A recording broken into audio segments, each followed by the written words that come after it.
Welcome, esteemed listeners, to the Ekklesia of Light, a captivating podcast series that delves into the timeless wisdom of Manichaean religion and illuminates its profound relevance in our metamodern age.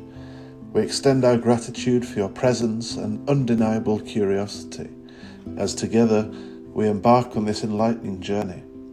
The Ekklesia of Light stands as a sanctuary for seekers of truth, where we explore the profound teachings of Manichaeism, an ancient belief system that encompasses a profound understanding of the cosmic battle between light and darkness, good and evil, and the eternal quest for spiritual awakening.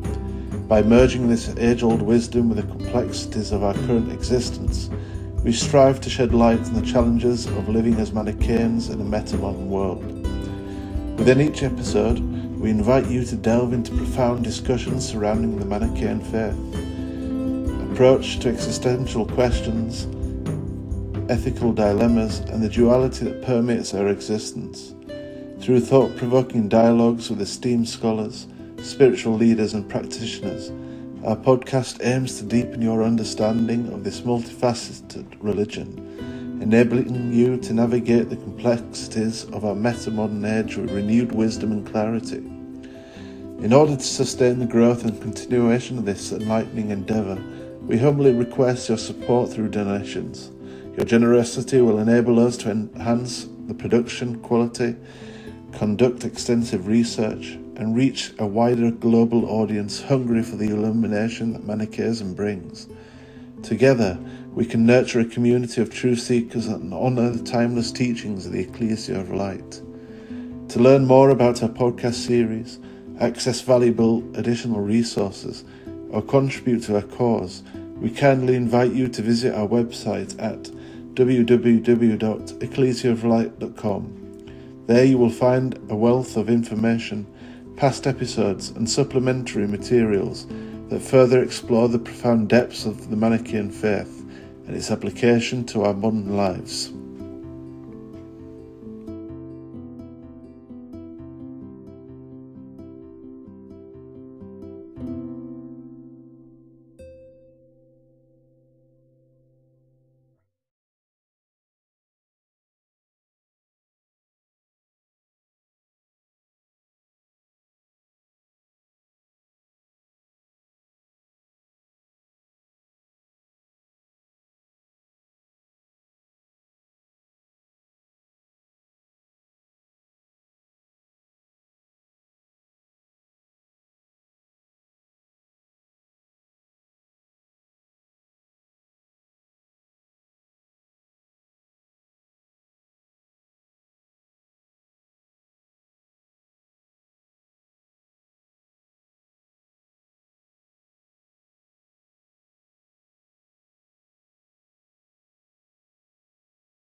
All right, so I'll start. So, who we are right now is we are modern day Manichaeans.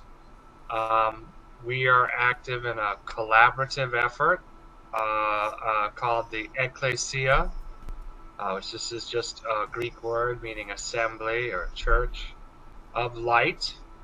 And that's because Manichaeism is known as the religion of light by Manichaeans.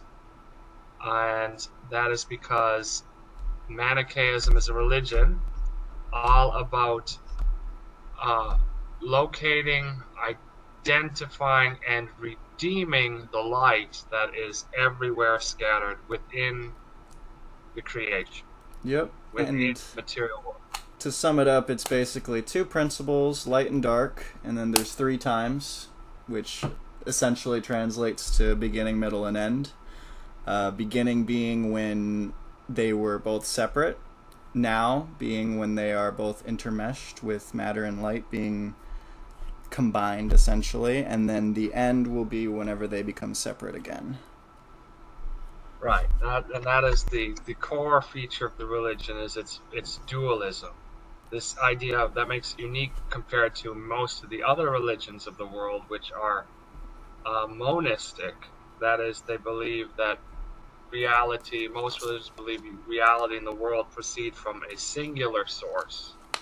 Whereas as Manichaeans, we believe that there's a dual nature to reality, the one we live in, and that is there are two, like you said, principles or sources Mm-hmm.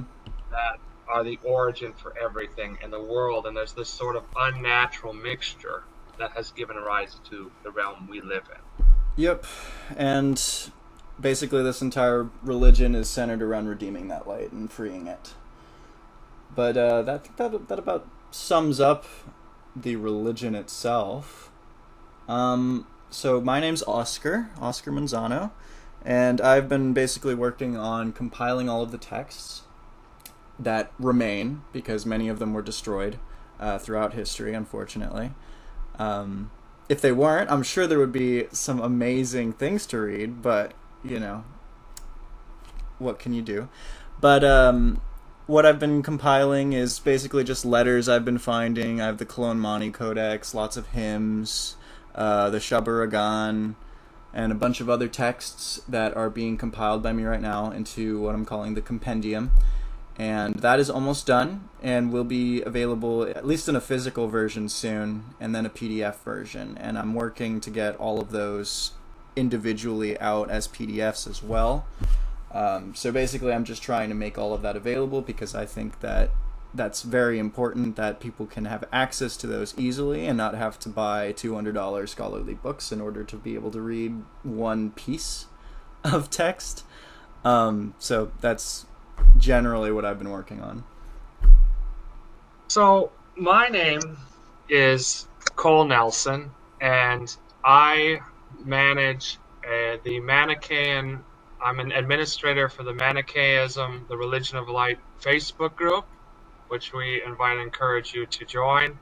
I run a website called columnofglory.com, which has information about Manichaeism, and I also run a YouTube channel called the Manichaean Education Channel, where I have videos that talk about Manichaean theology and various issues.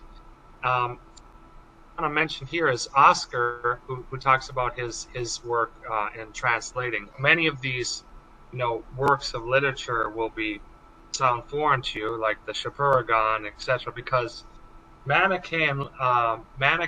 One thing you probably have never even heard about Manichaeism itself. But one reason for that is how persecuted the religion was. It was once a very global religion, spanning the whole breadth of the ancient world, from Spain in the west to China in the Far East. And it had a very developed hierarchy and missionary network. It rivaled at its height in the West what we'd call proto-Orthodox Christianity that eventually became the Roman Catholic and Eastern Orthodox churches. It rivaled them for the possible, what we would say, a viable a successor to like the dominant religious force in after the demise, what we would say, of Greco-Roman paganism or Hellenic paganism. But it was violently, in most instances, suppressed, heavily persecuted. Wherever it rose, it only, unlike most of the world religions, it for the most part did not have strong states backing it. A brief exception to this was the Uyghur Cognate in the Far East, where Manichaeism probably reached its height of success, but that was only a period of, I mean, at the Uyghur Cognate's height, really only like 100 years. It continued to be patronized to some extent by the Uyghur successor states, but these were lesser kingdoms. And that in those situations, it had to compete heavily with the patronage of Buddhism by those kingdoms. Mm-hmm. So Manichaeism never really had the same level of state backing. It wasn't a militant religion like, say, some religions that have strongly imposed themselves, but with the assistance of state backing by the sword. So it didn't really have as many opportunities for that, to be fair. But so Manichaeism was heavily persecuted in its texts. The reason we don't have access, and we are living a privileged time, because for the longest time, all our knowledge of Manichaean texts was through the sources of the opponents of Manichaeism, like the fathers, that Augustine, and he was our most important, and he's still a very important source, because Augustine himself had been a Manichaean for 9 to 10 years. Mm-hmm. In a very formative period of his life. He became a Manichaean, like in his around 20 years old, and he was a Manichaean through his early 30s, when he eventually embraces proto-Orthodox, proto-Catholic Christianity. Yeah. And interestingly, Augustine's a very important figure for the development of that Christianity. And it's interesting to see with Augustine to what extent perhaps, because a concern of Augustine after he left, Manichaeism, was winning other Manichaeans to his new faith. So, Augustine as a church father in the West is probably the preeminent church father for what distinguishes Western Christianity from Eastern Christianity. Mm-hmm. And some of his ideas, because of how enmeshed he was in Manichaeism for 9 to 10 years, could have some echoes of Manichaean thought and spirituality, and that's heavily debated and discussed among scholars, where there are remnants of that in his thinking. Yeah. I mean, that's not really surprising. I mean, if you're believing in something for a good decade, it's gonna remain pretty influential to you, I think, at least to some extent. Yeah, and a good book series I would recommend on that is a Professor Jason Bedun, who's noted for his work on Manichaeism. He's a professor of I believe religion at University of, I think, Arizona, and his area of specialty is Manichaeism. His most important work is probably called The Manichaean Body. But he also wrote a series called Augustine's Manichaean Dilemma. I think it was intended to be a 3-volume series, but it's 2 volumes right now, and it really talks about, Augustine's thoughts and like his development and what he would have been exposed to as a Manichaean, because Jason Bedun's area of focus is actually Manichaeism first. He's a scholar of Manichaeism, as is his wife. She specializes more so in Manichaean art and Eastern Manichaeism, but he's active in things like the translation of the Kephaliah, which is a Manichaean work. But he wrote this series on Augustine that's very interesting reading for anyone who's interested in the topic of Augustine and Manichaeism. Mm-hmm. I do think it's really unfortunate that Manichaeism was so persecuted, considering it is a very peaceful religion. I mean, one of its core tenets is nonviolence and not harming anything, so it's really unfortunate. Yes, that's the seal of the hands, and Yeah. we had this whole idea in Manichaeism of, and it's important to understand that Manichaeism is not a religion in isolation to the other religious traditions. Rather, Manichaeism presents itself as the successor to really the religions that come before it, and the perfection or clarification of those religions. Mm-hmm. Mani himself was raised in a Jewish Christian community. The Alkasites. The Alkasites, yes.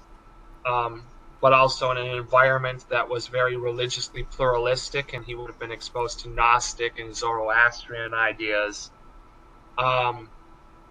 But, Manichaeism viewed Mani in the West as the fulfillment of Christ's promise to send the Paraclete, who would teach all things, right? Yeah.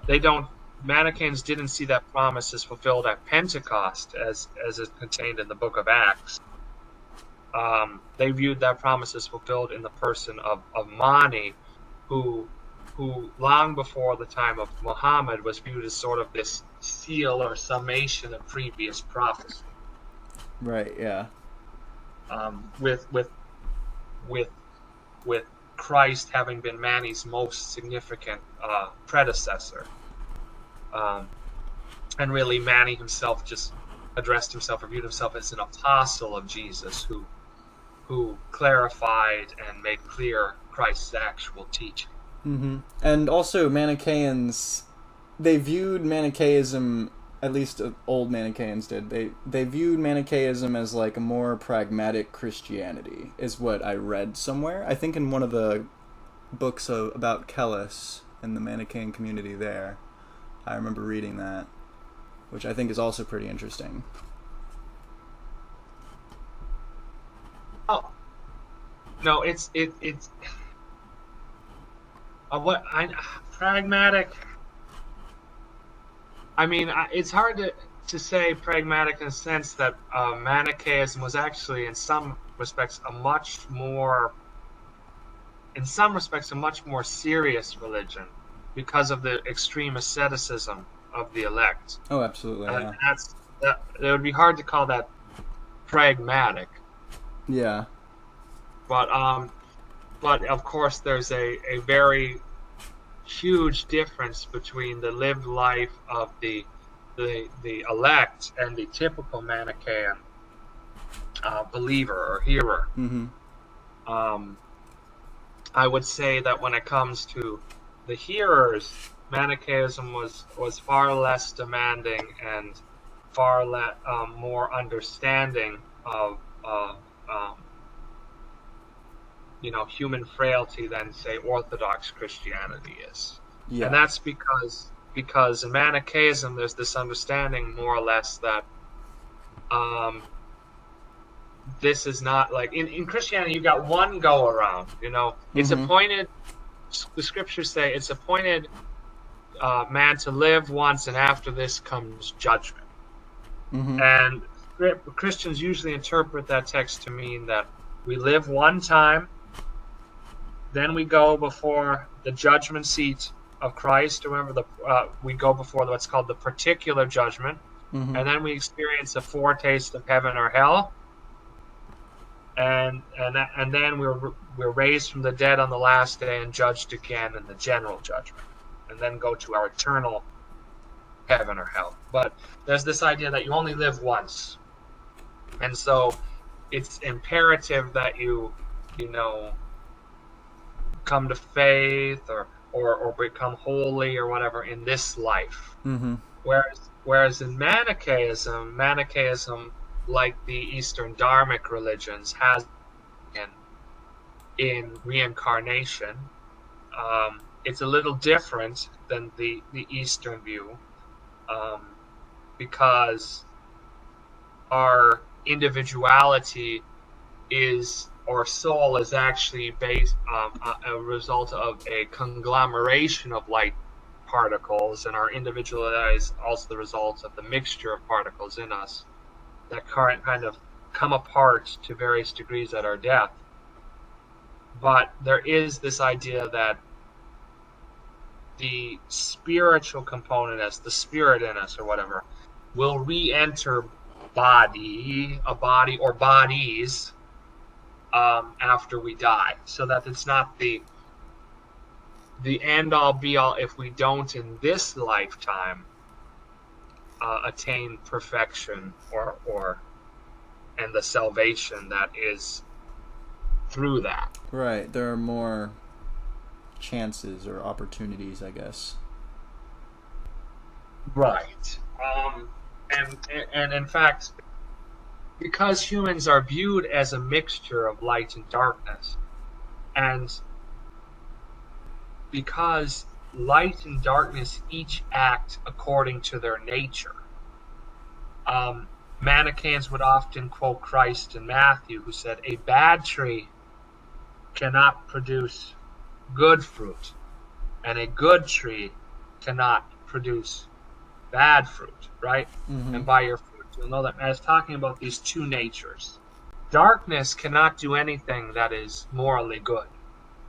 It's contrary to its nature to love, or to be protective or compassionate, etc. Right. Its nature is defined by greed and anger, these sort of negative traits. Whereas the spiritual component of man, the light within him, being consubstantial with the Father of greatness, and that's an important point in Manichaeism. Not only is Jesus, God the Son, consubstantial with the Father, but we, according to our light in us, our spirit, are also of the same substance as the divine. Mm-hmm. The light is the divine, which is trapped everywhere in matter. But according to that substance, just as God cannot do evil or sin, neither can the light or spirit within us do any positive evil. It would be contrary to its nature, for instance, to hate or to want to make something suffer. Right. So the understanding is when we act in ways that are harmful or hateful or whatever, that is not really us. That is our flesh. That is our the darkness in us is in control at that moment. And that experience is best encapsulated by like the experience of St. Paul in the book of Romans. And Manichaeans like to use the Pauline literature, especially in the West, where he said, in Romans 7, that he sees a law in his members or in his body that's at war with the law in his mind, that causes him to do the things he does not want to do. It is what he wants to do that he's not able to do. And he elsewhere says the flesh, we read, the flesh lusteth against the spirit, and the spirit against the flesh, so that you're not able to do that which you would do. And that's Galatians 5:7. Mm-hmm. Right? So you have this antagonism or dualism within the human person also. So we're compassionate. When a person sins, we don't automatically say, well, that makes you a horrible person. There's the sense that the sinner also is, in a sense, a victim. Right. Because we insist on, when we view people and look at people, by defining them by the light or good that's in them, and not by the darkness that's also in them, and that manifests itself in negative action. Right. And this is part of how we can also, even better than, say, an Orthodox Christian, fulfill Christ's command to like love our neighbor as ourselves, right? Because we don't define them by their negative actions. Exactly. Yeah. I think it's important that you remember that and be sure to treat people lovingly.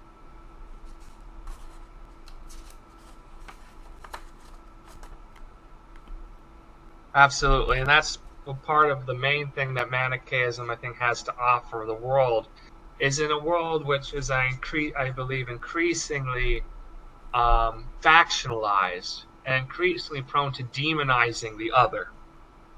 It has this sense of a unity um, that underlines the diversity of the world in the world. This unity that there's anything good in a being is due to the light in it, and that we all share. So it can bring this true compassion to the world that is increasingly seemed to be devoid of it. Exactly, yeah. I think that's a nice aspect of Manichaeism, is that it's very compassionate and it's not as well. I think you summed it up. So go ahead. So I guess the part of the point of this introductory podcast is that we want to tell people that we're trying to revive this religion and bring what it has to offer to the world, right? Yeah. Both in terms of like you with retranslating and making its literary tradition available, and myself and Ryan, etc., with the videos and the website. Mm-hmm. But we would like, I guess, we invite people to access the resources we provide and to support us in being able to spread this message. Yes. So there is. Oh, and Ryan he was not able to be here, but he has been helping a lot with admin in the website and setting all of that up. He's been helping a lot. But there's a Facebook group. There is the Ekklesia of Light website. There's Cole's Column of Glory, Cole's channel. Am I forgetting anything? I mean, we can mention the Discord group, I suppose, because there is also a Manichaeism Discord server. And there are several different groups. So there are probably going to be links to all of that in the description of this video. So if you want to go take a look at all of those, we encourage that. Everything is free, but if you would like to donate, we would gladly accept. And it would be much appreciated. Right. So, I mean, I wish we had some questions, but I think because it's important, I want our viewers to have a solid understanding of Manichaeism. If I ask myself, what if this was the person's first and only exposure to Manichaeism?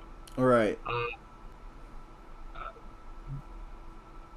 We've already talked about the basics, the teaching of two principles, the 3 times. Mm-hmm. Probably the hearers and elect. We need to talk about those. Okay, so the main difference between the hearers and elect. Hearer is a broad term that means anyone who more or less accepts and believes in the prophethood and message of Mani, and lives according to the main obligations imposed on the auditors, which can be expressed as a sort of 10 commandments, but they're not the same as the 10 commandments in the Tanakh or Old Testament. Rather, they are more or less an auditor should never eat meat if they themselves have killed the animal. Mm-hmm. Unlike the elect have a lot of obligations on them, but the auditors don't have much. They have an obligation to support the elect. Yep. They have an obligation not to eat meat if they themselves have killed the animal. This is part of compassionate beings. What we really didn't get into is how the light in human beings, we also believe that light is in all living beings. Yes. So we don't believe in harming animals or even plants unnecessarily. So as part of being a compassionate being and trying to become the person of light, the new man, we're called to be conformed to the image of Christ. If you, for some reason, were to kill an animal, you would be prohibited from eating the flesh of that animal. Yes, exactly. Manichaean hearers are are expected to be faithful to their spouses, not practice magic, avoid deceitfulness, avoid greed, these sort of things. They're expected to. It's discouraged. So again, because it's, I think what people need to understand is the cosmology with the two principles. Mm-hmm. That light, like I said, it's unnatural, this mixture. We don't believe that God, the Father of greatness, is omnipotent in the sense that classical theists believe God is omnipotent. And this is how we answer the problem of evil. Manichaeism, in some respects, was designed as a theodicy, or an answer to why there's evil or suffering in the world. Exactly. And the way that this is answered is you have two principles and two figures. You have the Father of greatness, God the Father, who is the origin or source of all that is good.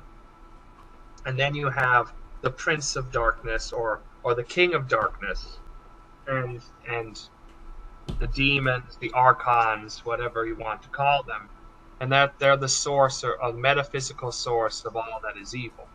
Mm-hmm. And what happens is these beings were not created in any way, shape, or form by the Father of greatness. They existed independently of him from all eternity. But when they perceived the existence of the Father of greatness in the spiritual realm, they coveted the good that was in it. And they invaded the realm of light with the desire to take that good for themselves. One of the defining features of darkness or evil is its lust or covetousness, its greed, its desire to dominate, control, and take. Mm-hmm. Okay? And so, when it invaded the realm of light, the Father of greatness, being good, it was also a fairly non-violent entity. So the way he deigned to defend the realm of light was through sending one of his emanations, or an aspect of himself, a spiritual being that was derived from his own substance, to defend the realm of light by sacrifice, by allowing himself to be consumed or taken by the darkness. And this entity we call the primal man, or the Adamus of light. Mm-hmm. Okay? This Adamus of light is not to be considered the same as the Adam in Genesis, but he's a purely spiritual being. And he is consumed by the King of Darkness and the Archons. He's taken into them. But what happens is he is like a drug to them. When they take him into themselves, they become, as it were, like sluggish. They become turned in on themselves with the obsession to keep the light that they have ingested within themselves. And thus their attack on the realm of light is neutralized. But the problem is that the primal man, the substance of the primal man, is divided within them. And that is the light substance, or our spirit, that is within creation. That needs to be redeemed. The material world in Manichaean thought itself being comprised in many ways of the mixture of the flesh and blood of these demonic beings, Mm-hmm. and the spirit they took into themselves. Right. Yes. Human beings, especially being the product of a demonic coupling, that gave rise to creatures that have large quantities of light within them, which is what makes us perhaps uniquely intelligent and alive, but also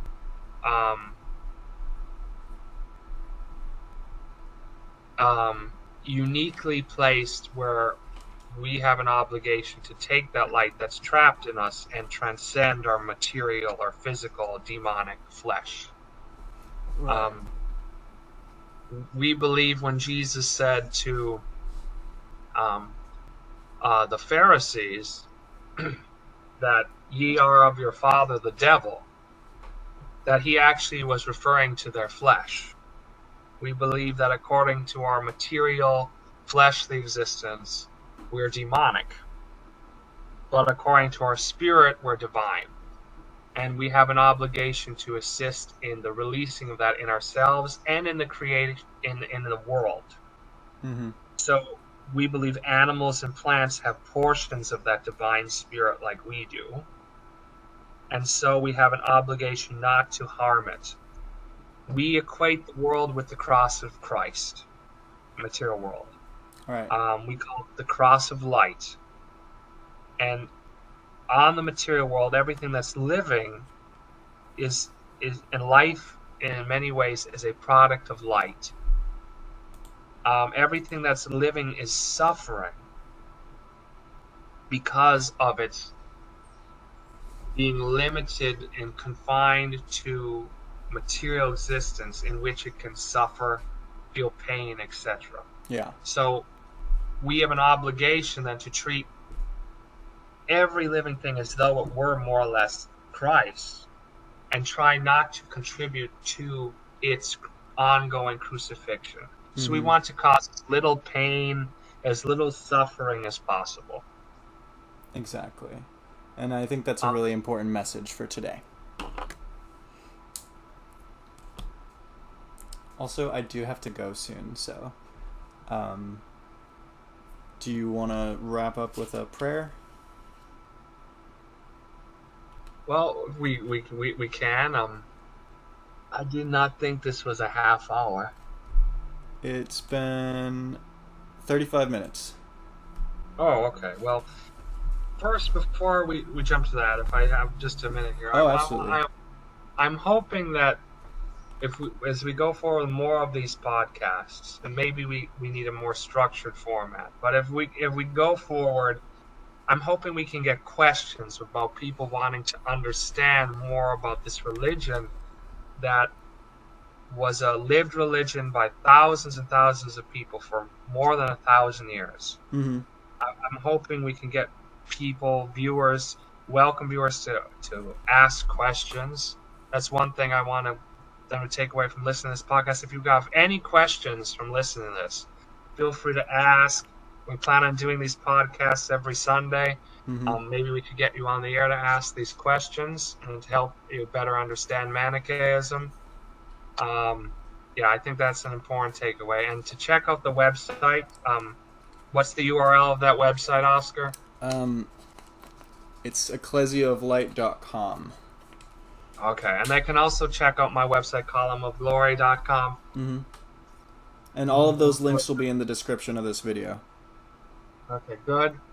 And then we will close in prayer. So as Manichaeans, we following the teaching of Christ, call God our Father, and we call him the Father of greatness. So we'll begin by saying, God, the Father of greatness, look down on your children, the light that is everywhere diffused within the cosmos, and just assist with all your strength as we labor to seek the deliverance of that light, as we labor to seek to reach the light in people who are enmeshed in darkness and bring that out, so that people can be more and more their authentic, compassionate, loving selves in the image that you have provided for us in your Son, Jesus, whom you've sent, and whose teaching you have made clear through your prophet Mani, who he himself has sent. May you bless all of our listeners today. Give them ears to hear, and reach out with the mind of Christ, the light mind, enlighten them to be receptive to the message they've encountered today. Amen. Amen. All right. Thank you so much for your time, everybody. You guys have a great day. All right.